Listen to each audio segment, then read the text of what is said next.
আসসালামু আলাইকুম এভরিওয়ান, কেমন আছেন সবাই? সবাইকে ঈদ মোবারক।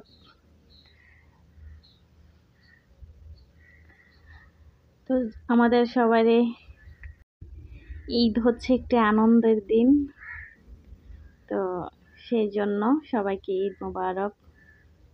সবার জন্য ভালোবাসা রইল, ঈদের শুভেচ্ছা রইল। তো আজকে এখানে দেখেন পাকিস্তানি কালারফুল সেমাই রান্না করব।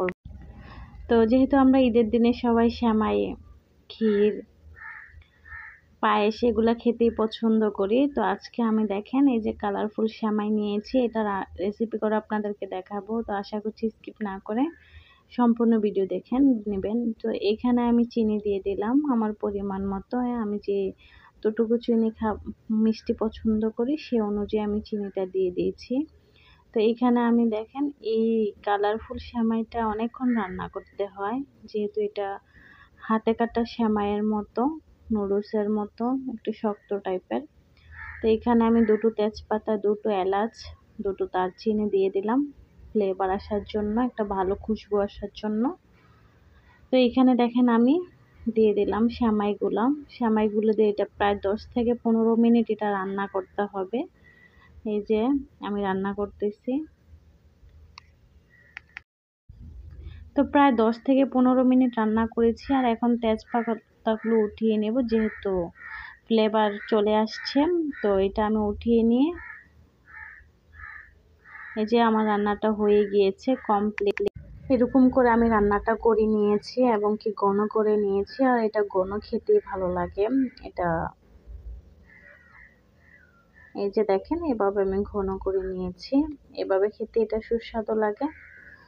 তো এই যে আমি জানি না আমাদের বাংলাদেশে এটা পাওয়া যায় কিনা, যদি পাওয়া যায় তাহলে কমেন্ট করে বলবেন। এটা শুধু পাকিস্তানে আছে, সেজন্য আর বলবো না যে এটা কিভাবে রান্না করতে হয়।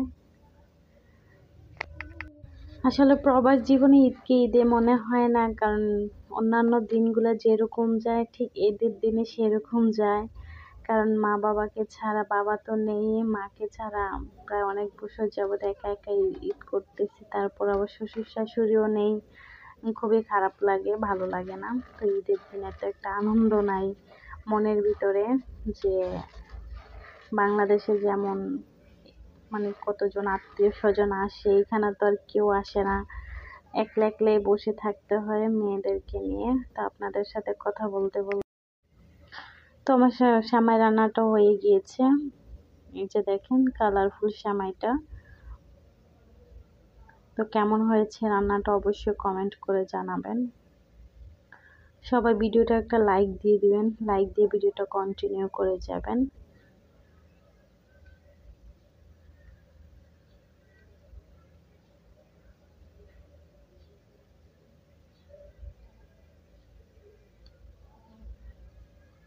আর যদি আমার ভিডিওটা আপনাদের কাছে ভালো লেগে থাকে তাহলে অবশ্যই চ্যানেলটা সাবস্ক্রাইব করে পাশে থাকবেন, পাশে থাকা বেল আইকনটা অন করে রাখবেন, যেন ভিডিও ছাড়ার সাথে সাথে নোটিফিকেশন আপনাদের কাছে চলে যায়।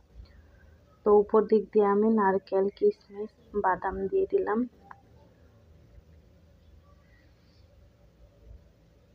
সবাই দোয়া করবেন আমার জন্য।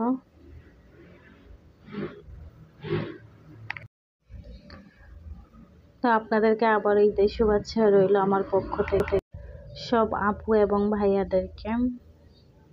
সবাই ভালো থাকবেন, সবাই সুস্থ থাকবেন, সবার ঈদ হয়ে উঠুক সুন্দর এবং কি আনন্দমুখর।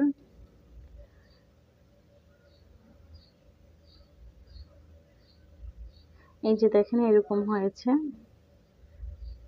তো সবাই ভালো থাকবেন।